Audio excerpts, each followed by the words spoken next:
하나님의 말씀 보도록 하겠습니다. 하나님의 말씀은 창세기 40장 1절에서 23절까지 말씀입니다. 창세기 40장 1절에서 23절까지 말씀입니다. 이런 일들이 있은 지 얼마 뒤에 이집트 왕에게 술잔을 올리는 시종장과 빵을 구워 올리는 시종장이 그들의 상전인 이집트 왕에게 잘못을 저지른 일이 있었다. 바로가 그 두 시종장 곧 술잔을 올리는 시종장과 빵을 구워 올리는 시종장에게 노하여서 그들을 경호대장의 집 안에 있는 감옥에 가두었는데 그곳은 요셉이 갇힌 감옥이었다. 경호대장이 요셉을 시켜서 그 시종장의 시중을 들게 하였으므로 요셉이 그들을 받들었다. 그들이 갇힌 지 얼마 뒤에 감옥에 갇힌 두 사람 곧 이집트 왕에게 술잔을 올리는 시종장과 빵을 구워 올리는 시종장이 같은 날 밤에 꿈을 꾸었는데 꿈의 내용이 저마다 달랐다. 다음날 아침에 요셉이 그들에게 갔는데 요셉은 그들에게 근심스러운 빛이 있음을 보았다. 그래서 요셉은 자기 주인의 집에 자기와 함께 갇혀있는 바로의 두 시종장에게 물었다. 오늘은 안색이 좋아 보이지 않습니다. 왜 그러십니까? 그들이 그에게 대답하였다. 우리가 꿈을 꾸었는데 해몽할 사람이 없어서 그러네. 요셉이 그들에게 말하였다. 해몽은 하나님이 하시는 것이 아닙니까? 나에게 말씀하여 보시기 바랍니다. 술잔을 올리는 시종장이 자기의 꾼 꿈 이야기를 요셉에게 하였다. 내가 꿈에 보니 나의 앞에 포도나무가 있고 그 나무에는 가지가 셋이 있는데 거기에서 싹이 나더니 곧 꽃이 피고 포도송이가 익었네. 바로의 잔이 나의 손에 들려 있기에 내가 포도를 따다가 바로의 잔에 그 즙을 짜서 그 잔을 바로의 손에 올렸지. 요셉이 그에게 말하였다. 해몽은 이러합니다. 가지 셋은 사흘을 말합니다. 앞으로 사흘이 되면 바로께서 시종장을 불러내서 직책을 되돌려 주실 것입니다. 시종장께서는 전날 술잔을 받들어 올린 것처럼 바로의 손에 술잔을 올리게 될 것입니다. 시종장께서 잘 되시는 날에 나를 기억하여 주시고 나를 따로 생각해 주시길 바랍니다. 그리고 바로에게 나의 사정을 말씀드려서 나도 이 감옥에서 풀려나게 해 주시길 바랍니다. 나는 히브리 사람이 사는 땅에서 강제로 걸려온 사람입니다. 그리고 여기에서도 내가 이런 구덩이 감옥에 들어올 만한 일은 하지 않았습니다. 빵을 구워 올리는 시종장도 그 해몽을 듣고 보니 좋아서 요셉에게 말하였다. 나도 한 꿈을 꾸었는데 나는 빵이 담긴 바구니 3개를 머리에 이고 있었네. 제일 위에 있는 바구니에는 바로에게 드릴 온갖 구운 빵이 있었는데 새들이 내가 이고 있는 바구니 안에서 그것들을 먹었네. 요셉이 말하였다. 해몽은 이러합니다. 바구니 셋은 사흘을 말합니다. 앞으로 사흘이 되면 바로께서 시종장을 불러내서 목을 베어 나무에 매다실 텐데 새들이 시종장의 죽음을 쪼아 먹을 것입니다. 그러한 지 사흘째 되는 날, 그날은 바로의 생일인데 왕은 신하들을 다 불러 모으고 잔치를 베풀었다.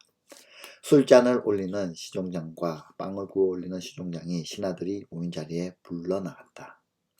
바로에게 술을 따라 올리는 시종장은 직책이 회복되어서 잔의 술을 따라서 바로의 손에 올리게 되고 빵을 구워 바치는 시종장은 매달려서 처형되니 요셉이 그들에게 해몽해 준 대로 되었다. 그러나 술잔을 올리는 시종장은 요셉을 기억하지 못하였다. 그는 요셉을 잊고 있었다. 아멘. 오늘 하나님께서 우리 가운데 주신 말씀은 참 위로가 되는 말씀이에요. 오늘을 살아가는 우리에게 힘이 되며 다시 일어날 힘이 되며 용기가 되며 또한 의지할 수 있는 방패가 되시는 하나님을 깨달을 수 있는 은혜의 말씀입니다. 또한 하나님이 우리를 얼마나 사랑하시는지, 우리를 얼마나 잘 알고 계시는지, 나를 향한 하나님의 계획이 얼마나 큰지 정말 놀랍다는 걸 깨달아지는 본문 말씀이라 오늘을 살아가는 저와 여러분에게 꼭 필요한 말씀인 것 같습니다. 가만히 요셉의 인생을 살펴보면 우리의 인생사와 요셉의 인생사가 비슷하다는 것을 느낄 수가 있어요. 항상 좋은 일만 있는 것이 아니라 굴곡이 있고 낭떠러지가 있고 또한 끝모를 바닥으로 떨어지고 떨어져서 완전 더 이상 기댈 곳이 없는, 더 이상 내려갈 곳이 없는 요셉의 삶과 우리의 삶이 동일시되고 있다는 것을 느껴집니다. 혹시 오늘 말씀을 듣는 여러분 중에서도 이런 요셉의 삶과 동일하다라고 생각하며 느끼시는 분도 분명히 있을 겁니다. 엎친 데 덮친 삶. 더 이상 소망이 없는 것처럼 느껴지는 현실 속에서 우리는 어떻게 해야 하는지, 내가 무엇을 붙잡아야 하는지 오늘 본문 말씀을 통해서 힘내시고 용기 내시고 어떤 자세로 이 어려움을, 위기를 극복해 나가야 하는지 그 해답을 얻는 귀한 시간 되시면 참 좋겠습니다. 요셉은요, 정말 억울한 누명을 쓰고 감옥에 가게 됩니다. 나에게도 볕들 날이 왔구나 라는 그 기쁨도 잠시, 다시 인생의 차가운 밑바닥인 감옥으로 들어가는 이 요셉. 그 처참한 인생 가운데 그 감옥 속에서 요셉은 하나님의 함께 하심을 경험하게 됩니다. 그곳에서도 하나님이 자기와 함께 하심을 이 요셉은 경험하게 된다는 거죠. 요셉은 하나님의 은혜로 감옥에서 재반 사무를 다 맡아 처리하게 되었습니다. 요셉은 무슨 일이든 성실하게 자신에게 주어진 일을 최선을 다하여 행하며 하나님 앞에서 그리고 사람 앞에서 그 일을 감당했습니다. 그러고 있을 그때에 요셉에게 있어서 중요한 사건이 벌어집니다. 요셉에게는 일생일대의 참으로 중요한 기회가 되는 사건입니다. 이것을 통해서 알 수 있는 건 하나님은 이렇게 하나님 앞에서 사람 앞에서 성실하게 살아가는 자들에게 크신 은혜를 주시고 놀라운 기회를 갖게 하십니다. 요셉이 지금 갇혀있는 감옥은 왕의 제수를 가두는 감옥입니다. 그러니까 오늘날로 말하면 특별히 정치범들, 높은 신분의 고관들이 목욕하는 곳입니다. 그때의 바로의 두시나 술잔을 올리는 시종장과 빵을 구워 올리는 시종장이 바로에게 잘못을 하여 옥에 갇히게 되었습니다. 그리고 그들은 같은 날 밤에 나란히 꿈을 꾸게 됩니다. 6절에 보니까 그 두 사람은 아침에 일어나 꿈으로 인하여 근심하고 있었습니다. 간밤에 꾼 꿈이 무엇을 뜻하는지 알 수가 없어서 답답함과 불안함으로 고민하고 있었던 겁니다. 왜냐하면 당시의 꿈은 신의 계시라고 생각했기 때문에 뜻을 파악하기 어려운 꿈을 꾸는 것은 고통스러운 일이었습니다. 그래서 그 두 사람은 무슨 꿈일까? 도대체 이 꿈은 무슨 뜻일까? 라고 깊이 고민하고 있었던 겁니다. 그때 그들을 향해 요셉은 이렇게 말합니다. 8절이죠. 그들이 그에게 대답하였다. 우리가 꿈을 꾸었는데 해몽한 사람이 없어서 그러네. 요셉이 그들에게 말하였다. 해몽은 하나님이 하시는 것이 아닙니까? 나에게 말씀하여 보시기 바랍니다. 요셉은 자신의 힘과 능력으로 그들을 돕는 것이 아니라 하나님이 그들을 도와주실 것이며 자신은 하나님이 그들을 돕는 데 사용되는 매개자이다 라는 생각을 가지고 있었습니다. 여러분, 이 고백이 정말 놀라운 고백이지 않습니까? 어디에서 이런 요셉에게 담대함이 있어서 이렇게 얘기하는 걸까요? 그리고 그 꿈을 듣고 해석을 하지 못하게 되면 어떻게 될지 걱정도 하지 아니하고 내가 반드시 해결해 줄 수 있다는 전제가 깔려 있는 그런 자신감 있는 대답을 하고 있는 것이. 요셉에게 어떻게 당당하게 그렇게 말할 수 있는 믿는 구석이 있었을까요? 요셉은 그런 마음이 있었던 것 같습니다. 하나님이 그 꿈을 꾸게 하셨다면 하나님이 풀어주실 거야 라는 확신에 찬 믿음, 이 믿음이 요셉에게 있었기에 그런 답을 하고 있는 것 아닐까요? 그럼 이런 하나님에 대한 믿음과 신뢰가 어디에서부터 나오게 되었을까요? 어제 말씀드린 것처럼 우리가 생각하는 그 이상으로 요셉은요, 하나님과 정말 친밀함의 관계를 가져왔다는 사실을 오늘 이 본문을 통해 더 알 수 있습니다. 어느 누가 감히 꿈을 내가 해결해 줄 수 있으니 말해보시오라고 당당하게 말할 수 있겠습니까? 그만큼 믿는 구석, 하나님에 향한 믿음의 결과를 그가 가지고 있었다는 거죠. 요셉이 말에 먼저 술잔을 올리는 시종장이 그 꿈을 이야기합니다. 그 꿈의 이야기를 들은 요셉은 그가 3일 안에 복직되어 다시 예전처럼 바로의 술잔을 올리는 일을 하게 된다는 겁니다. 그리고 요셉은 해석에 덧붙여서 그에게 부탁의 말을 하고 있습니다. 14절에 보면 요셉은 술잔을 올리는 시종장에게 자신을 꼭 기억해 달라고 호소하고 있습니다.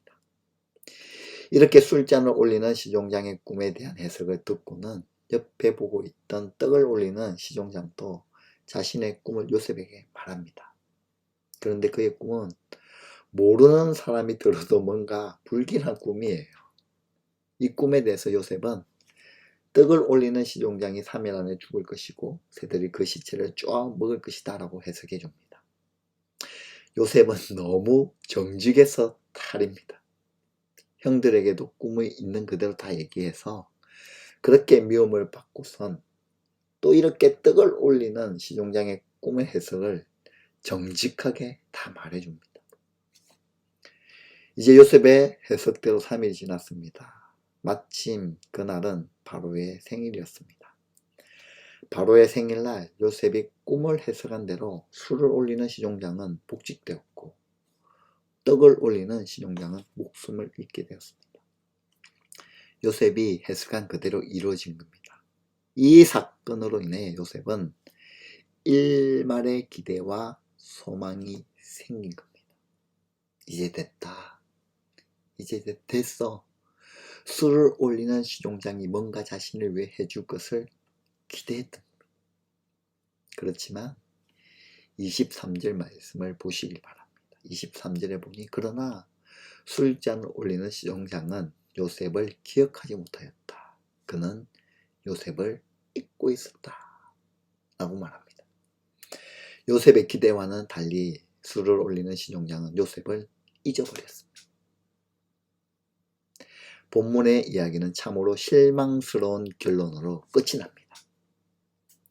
요셉이 그에게 기억해달라고 부탁했건만, 그렇게 부탁했건만 그는 요셉을 잊고 만 겁니다. 요셉은 아마 한껏 기대에 부풀었을 겁니다. 자신의 해석이 그대로 맞았고 술을 올리는 시종간이 다시 복직하여서 건세 있는 자가 되었기 때문에 자신을 기억하고 자신을 이 감옥에서 풀어내 줄 것을 기대했습니다. 그러나 깜무소식이었습니다. 차라리 그 일이 없었더라면 기대라도 하지 않았을 것인데 기대를 하고 있으니 그 실망감은 더욱 컸을 겁니다. 우리는 이 사실을 통하여 깨달을 수 있는 것이 무엇입니까? 사람을 의지하는 게 얼마나 부질없는 짓인가 하는 것을 다시 한번 오늘 말씀을 통하여 우리 가운데 하나님 말씀하고 있습니다. 술을 올리는 시종가는 요셉의 부탁을 다 잊어버렸어요. 단지 자신이 복직되고 살았다는 사실에 안도하며 모든 것을 다 깡그리 잊어버렸다는 것이죠. 그리고 자신의 삶을 영위하며 살아갔다는 거예요. 근데 바로가 난해한 꿈을 꾸게 되자 그제서야 요셉이 생각나게 된 겁니다. 이 또한 하나님이 하신 일이죠. 요셉의 부탁 때문이 아니라 하나님의 역사로 이루어진 일이라는 것을 말하고 있다. 여러분, 하나님의 타이밍은 완벽합니다. 비록 지금 내가 기대하고 생각했던 것과 같이 좋은 결과 나지 않고 반드시 될 줄 알았던 것이 깜깜무소식일 때도 하나님은 일하고 계십니다. 요셉이 지금 당장 감옥에서 나오는 것이 요셉이 볼 때는 가장 좋은 타이밍이고 가장 좋은 일인 것 같지만 그렇지 않습니다. 지금은 요셉이 감옥에 있어야 할 때입니다. 아직 감옥을 나올 타이밍이 아닌 거예요. 하나님 보시기에는. 내가 보기에는 지금이 그 기회인 것 같고 지금 그 사람이 말해줘서 내가 나가야 하는 절호의 찬스라고 생각할지 몰라도 하나님의 타이밍과 나의 인간의 타이밍은 완전히 다릅니다. 하나님 보시기에는 아직 멀었어, 아직 아니야 라고 하나님 말씀하시고 있는 것이죠. 그럼 언제 나와야 할 때입니까? 하나님께서 곧 바로에게 꿈을 주시는 거예요. 그리고 그때 꿈을 해석할 사람이 필요할 때 수를 올리는 시종장이 요셉을 생각하게 한 겁니다. 그리고 요셉은 바로에게 꼭 필요한 사람이 되어 바로 앞에 서게 되는 거예요. 그리고 애굽의 총리가 되는 겁니다. 이것이 하나님의 때, 하나님의 타이밍입니다. 요셉은 지금 모르지만 하나님은 그 타이밍에 정확하게 일하실 겁니다. 마치 연극을 할 때에 드라마를 찍을 때 모든 극본을 짜고 대본을 만들어 그 연극대로 움직이는 것처럼 하나님께서는 모든 요셉의 대본을 직접 찍으시고 만들어 가시는 분이 하나님 되신다. 그러니 우리는 지금 상황이 내 기대와 내 생각과 다르다고 낙심할 때도 절망할 필요가 없어요.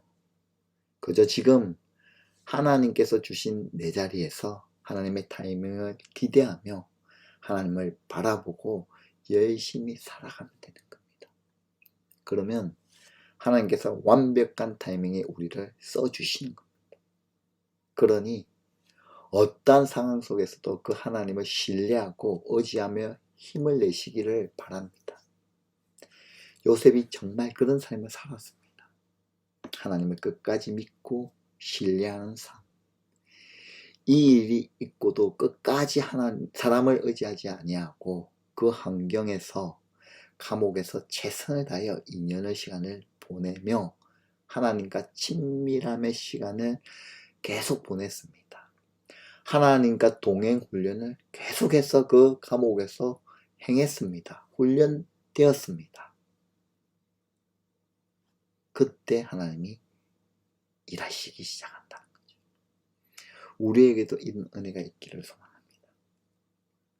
또한 하나님 어떤 하나님이십니까? 하나님은 절대로 우리를 잊어버리지 아니하신다는 사실 우리는 깨달아야 합니다. 술잔을 올리는 시종은 요셉의 부탁에도 불구하고 요셉이 도와줬음에도 불구하고 요셉을 잊어버렸습니다. 하루아침에 잊어버렸어요. 기억하지 못했어요. 여러분, 사람은 그럴 수 있어요. 잊어버리고 은혜를 까먹어버리고 다 내가 언제 그랬어 라고 생각할 수도 있고 대수롭지 않게 생각하며 넘어갈 수도 있어요. 하지만 우리 하나님은 그렇지 않습니다. 하나님은 우리를 아시고 항상 우리를 기억하십니다. 언제라도 어느 때라도 하나님은 기억하십니다. 우리를 잊지 아니하시고 우리에게 은혜를 베푸십니다. 하나님은 절대로 잊지 아니하셔요. 하나님은 그 약속은 신실하게 지켜나가시는 분이십니다. 그러므로 우리를 절대로 잊지 아니하시는 하나님을 더욱 신뢰하며 나아가시는 저와 여러분의 삶이 되시길 바랍니다. 어떤 상황에서도 하나님은 우리를 바라보시며 우리를 기억하고 계십니다. 우리는 연약한 존재라 하나님의 크신 계획과 섭리를 다 이해할 수 없어요. 이 찬양 기억하시죠? 크신 계획 다 볼 수 없고 작은 고난에 지쳐도 주께 묶인 나의 모든 삶 버티고 견디게 하시네. 은혜 아니면 살아갈 수가 없네. 호흡마저도 다 주의 것이니 세상 평안과 위로 내게 없어도 오직 예수뿐이네. 우리는 그 하나님의 넓고 크고 깊으신 그 뜻을 헤아릴 수가 없어요. 연약한 존재이기 때문에. 어찌 인간이 그 하나님의 계획을 다 알 수 있겠습니까? 알 수 없기에 우리는 은혜 안에 거하는 수밖에 없어요. 예수 그리스도 바라보며 신뢰하며 살아갈 수밖에 없습니다. 그래서 우리가 할 수 있는 것은요, 우리가 해야 할 것은요, 하나님의 말씀을 신뢰함으로 인내하는 겁니다. 그러므로 우리를 절대로 잊지 아니하시는 하나님께서 그 인내하고 있는 우리를 기억하시고 돌보시고 이끌어 가신다는 거죠. 우리에게 크고 놀라운 뜻을 갖고 계시는 하나님을 더욱 의지하며 신뢰하시길 바랍니다. 하나님의 계획하신 때가 있고 섭리가 있음을 기억하시길 바랍니다. 그래서 당장 내 눈앞에 어려움이 있고 문제가 해결되지 않더라도 세상 사람들이 다 나를 외면하고 잊은 것 같은 상황에서도 나를 잊지 아니하시는 하나님을 바라보며 더욱 굳건한 믿음으로 살아가는 저와 여러분의 삶이 되시기를 주님의 이름으로 축원드립니다. 기도하겠습니다. 주님, 기회를 주시고 우리에게 알려주시고 또한 완벽한 타이밍에 일하시는 신실한 하나님이 있음에도 불구하고 저희는 그 하나님을 믿지 못하고 내 생각으로 내 판단으로 낙심하며 절망했던 우리의 삶의 모습을 이 시간 용서하여 주옵소서. 이제는 기회를 주시는 하나님, 알려주시는 하나님, 또한 완벽한 타이밍에 우리를 인도하시는 그 신실하신 하나님을 믿고 하나님과 동행하는 최선의 삶을 살아감으로 하나님의 은혜를 복을 누리며 살아가는 저희 모두가 되기를 간절히 원하옵나이다. 또한 하나님은 절대로 우리를 잊지 아니하시고 기억하신다는 그 사실, 하나님의 크신 계획을 신뢰하며 하나님 바라보며 하나님과 동행하는 그 훈련의 기간에 승리하며 그 훈련을 잘 받아들이며 그 훈련이 다 나의 것으로 받아들일 때 하나님 그런 은혜와 요셉이 받았던 그런 하나님과 동행하는 삶, 하나님이 함께하여 주시는 삶을 우리도 동일하게 누릴 수 있도록 은혜 베풀어 주시옵소서. 그렇게 임재하실, 그렇게 이끌어 가실 하나님의 찬양하며 살아계신 예수 그리스도 이름으로 기도드리옵나이다. 아멘.